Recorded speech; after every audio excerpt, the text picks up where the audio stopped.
Hello, I'm Lisa Bowerman and I play Bernie Summerfield, and welcome to Audio Heads podcast.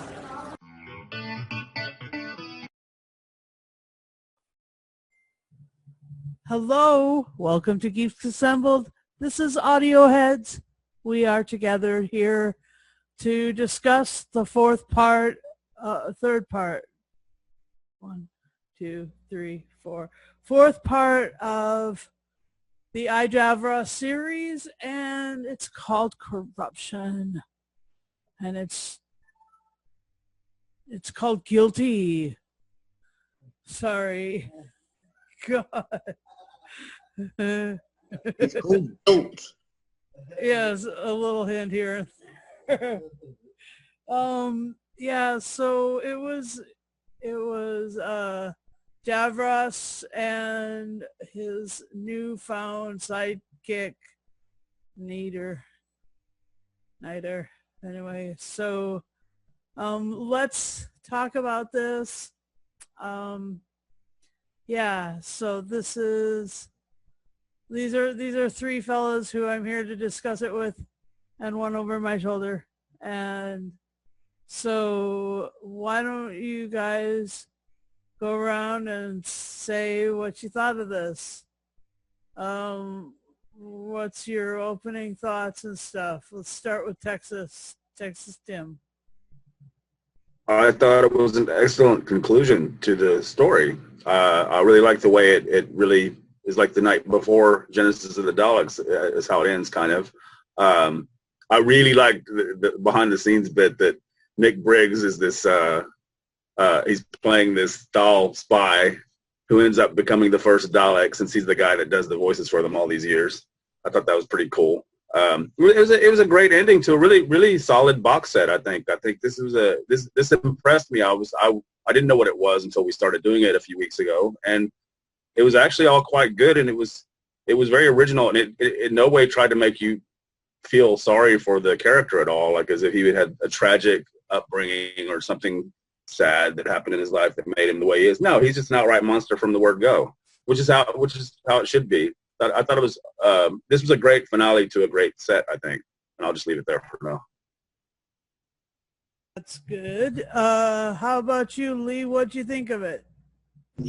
Well, I agree with what Tim said. It was just a brilliant ending to this four-part saga. Well and truly acted by Terry Malloy. Wonderful to see hear Nida again by brilliant Peter Miles. And as I say, yeah, it's like the eve of the Genesis of the Dalek sort of thing. And with Nick Briggs, as I say, I was going to mention Nick Briggs being the first Dalek as well. But yeah, it's I don't get the title though, to be honest, Guilt, because Davros has no guilt whatsoever. Maybe that's a play on it. I don't know, but it's I enjoyed this. It's as Tim said, it's a solid four-part saga. Brilliant to listen to. Thank you, Lee. How about you, Beef Dad? What did you think of this one? Well, I can only echo really what Lee and Tim have said.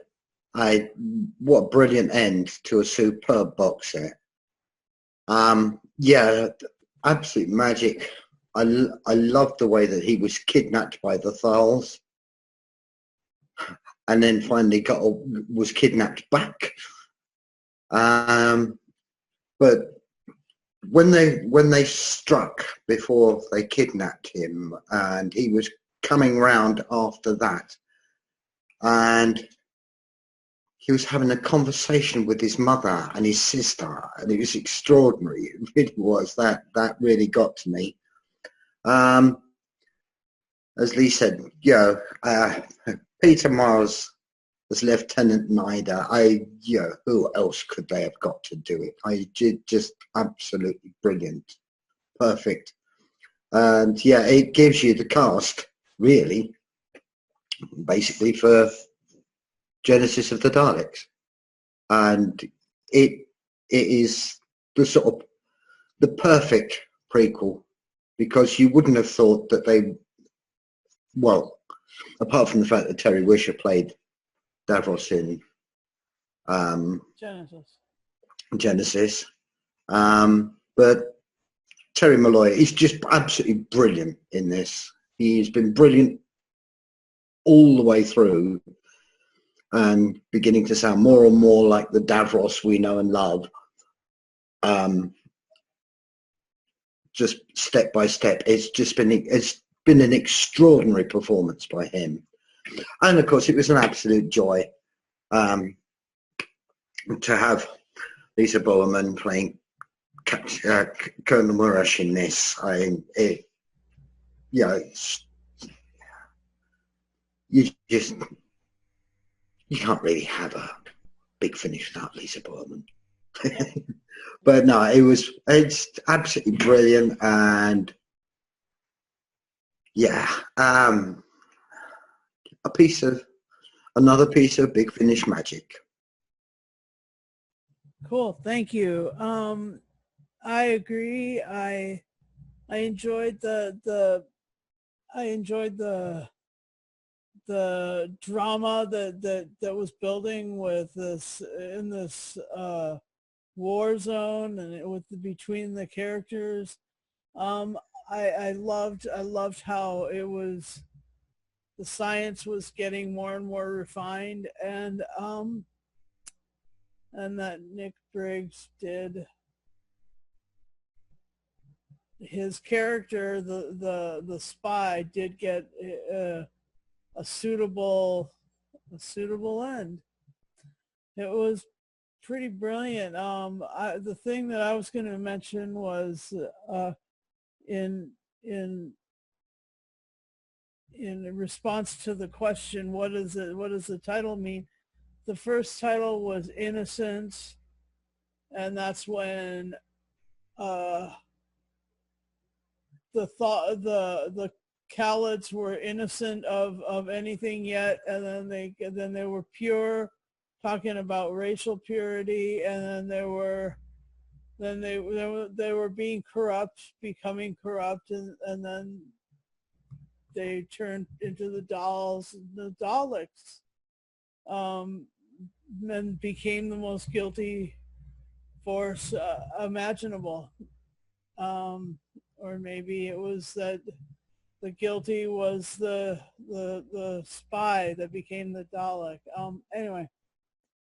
Oh boy, it's intense. It's a really good series, and I really liked it. So, any characters or any sort of scenes that really stuck their eye stalk out at you? Just go around. Yeah, go for it, Jeffrey. Okay. The point where he assassinated the council, the entire council, he killed the whole lot of them off by basically setting off little bombs in their bloodstream, and it killed them all off. Because of that, he was able to do what his intention was, which was to have access to all the children 5 and under, to turn them into the Dalek race.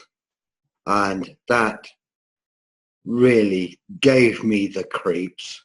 The scene where he murdered the council was brilliant. That was absolutely brilliant. You were just so involved there.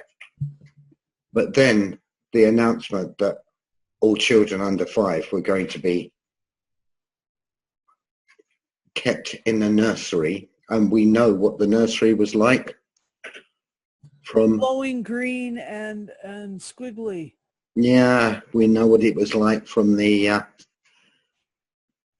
from the Genesis, and it was just absolutely extraordinary. That's really sent shudders up and down my spine. Superb. Yep. Okay, Tim. Well, I like that it's very funny that the first spy they sent in to set the bombs off, he didn't know it was a suicide mission. That was kind of funny. But yeah, the overall, I mean, this is an excellent box set. That's I mean, like Lee, I have a bit of Dalek fatigue at this point as well. I mean, I don't generally seek out Dalek stories to listen to because it's just only so much you can take. You know, they're on TV all the time, and it's kind of played out. But this was a refreshing set because they're not in it at all, really, and it really is about, again, the build up to their Genesis and Genesis of the Daleks, and it gives you the whole biography of Davros, their creator. And I think that was an excellent thing to do, and to put it in the I, Claudius kind of frame, so to speak, where he has flashbacks of his dead family and all that stuff. That was very clever. So yeah, this has been an excellent run of episodes. Cool. Lee? Well, I've got to agree with Big Dad with where he kills the council and the Supremo.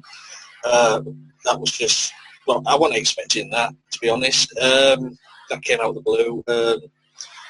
Also with the children of all under 5 for the nursery, yeah, that you sat back and went, whoa. But one of the scenes is where he has mutated them and he's in the nursery and he's talking to them like little children, and he starts feeding them. That little scene there, he said, "Oh, what have I got? You know, what have I got for you?" And yeah, it's creepy. It makes you think, and you think, yeah, this is the Davros we look for here. They're like his pets. Yeah.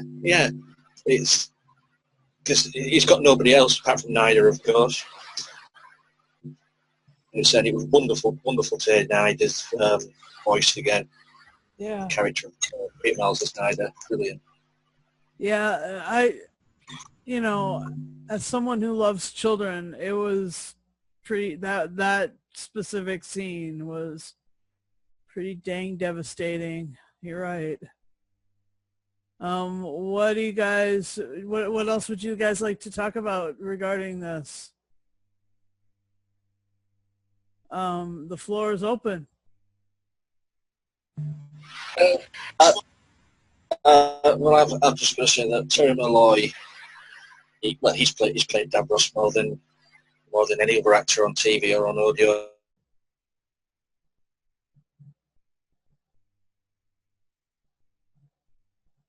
He's moving around a bit. You back? Back, what I'm there. I'm back. What did I say? Yeah, Terry Malloy, brilliant. He's played Davros more than anybody else, TV and audio. For me, people always say Michael Wisher is the original, but Terry Malloy for me, always Terry Malloy. Yeah. He embodies Davros. I mean, you've got Julian Bleach in the new series, but for me, Terry Malloy just spouts all the time. He rocks it. He does, yeah. He gives the perfect thumbs or middle finger to the universe. It's the extraordinary coldness in his voice and the detachment that he puts into it. Yeah. It's just extraordinary, because saying, how can you detach yourself from basically, I mean, I know he's transforming them, but basically killing all the children of your race. And all the adults. Wasting them. It is just such a terrifying thought. I mean, I work with children of that age, so it made me go so cold. Really did make me go very, very cold. As I said before, shudders up and down the spine. It was really just so incredibly creepy. And the woman who wanted to see her son, and he takes her in to the nursery eventually and feeds her to the children. basically, because the children will then consume her. That really was mind-blowingly scary for me. I cannot imagine them ever being able to have done that on television, because I don't think it would have been allowed to be broadcast. Yeah, I agree. Yeah, especially in those days. I mean, even the idea would have been, they would have been told to remove that idea from the script, wouldn't they? They wouldn't have gone that far with it, even though that episode in particular is very much in that wheelhouse, because basically they're the Nazis, and for them to include those kind of elements into what is basically a family program, even in that day, was a bit far, probably. Yeah. Yep. Well, they did sort of try and push it with Revelation, didn't they, with Colin Baker, with the eating people. But Yep. they did get a few complaints that one, but this one does push it a bit further, especially when it involves children. Yeah, well, it's Big Finish, and they know that their audience is pretty much adult fans, I would think. So what they're doing is just creating a new story out of old elements and giving you. And I think I'm not saying they would go with complete horror, but the thing is, it's all implied. You don't hear any screaming children or anything. So it's like it's done very well. You know, it's very tasteful. It's horrific to think about, but you're not actually involved in listening to what's going on. So that's how they managed to ride that line without going too far. Yeah. It would be easy to go way too far with this. I'm sure there are audios that are. I mean, I bet you some of those audios that are not Big Finish audios, but other companies that produce audio stories and books and whatnot, they probably do have adult ones, or ones that, you know, go a little bit farther with the horror. Go into the Saw genre. Yeah, probably. But Big Finish tries to keep their audience the same as the audience that the program has always had, which is family audience, not too far this way or the other. Right. Okay, let's give this thing a rating, and let's then decide what we're gonna do in a fortnight. Okay, guys? Okay, Lee, what would you rate it, and your final say whatever you want to now. I recommend this four-part saga to anybody. I mean, I recommend Big Finish to anybody, to be honest. It's a lot. Some of the scripts and the stories are a lot better than what we get offered on the TV. I think this is my favourite part of the four-part thing. Guilt. It was shockingly chilling to listen to, and it's just wonderful that you know what happens next. So as you say, it's filled in some of the blanks beforehand. So for me, it's a 10. Radical. Thank you. How about you, Jeffrey? What'd you think of this? As Lee said, it is, out of the four, this is the most chilling. This is basically the denouement of an incredible box set. And of course, one of the other magic things for me was Tech Ops Reston, played by Andrew Wisher, who is the son of Michael Wisher, the original Davros. So, wow. And yeah, this is something that everybody who likes a Dalek story should listen to, because it is just absolutely brilliant. And yeah, it gets the solid gold 10 out of 10 from me. Thank you very much, Beef Dad. And what about you, Tim? What did you think of this? And rate it. Thank you. Yeah, I mean, I agree with everybody that it's a top-notch set. It's much better than I thought it would be, and it's it's pretty flawless as a story. You want to know what happens next, as you listen to the 4 parts, and that's all you can ask for. This is a really good Big Finish box set, which I think is probably maybe not that well known. I mean, it's been out for a few years, right? So yeah, I would encourage everybody to find a copy and listen to it. And what would you rate it out of 10? That's an easy 10. Okay. Thank you. All right, and I will concur with the other 3 fellas. I'll rate it a 10 out of 10. I was surprised at how horrible it was and how incredible Terry Malloy's performance is. Once again, he just blew me away. He's and he is really able to, I mean, in as much as Rogue One was the most awesomest prequel to Star Wars, A New Hope, this is, the most awesomest prequel to the genesis of the Daleks. It literally can be the next scene is there. It's like that tight. So your connections are all done. You've got all the little threads are connected by that point, and it's pretty. It's quite amazing that it finishes on the Dalek saying "I'm alive." Yes. That's and that was it. Genesis of the Daleks comes along. Yes, exactly. Yeah. So, on that note, we'll depart from you, our watchers, and we're gonna go discuss what we're gonna do next week, in a fortnight. And thank you for watching. Thank you for listening to Big Finish. Thank you for liking.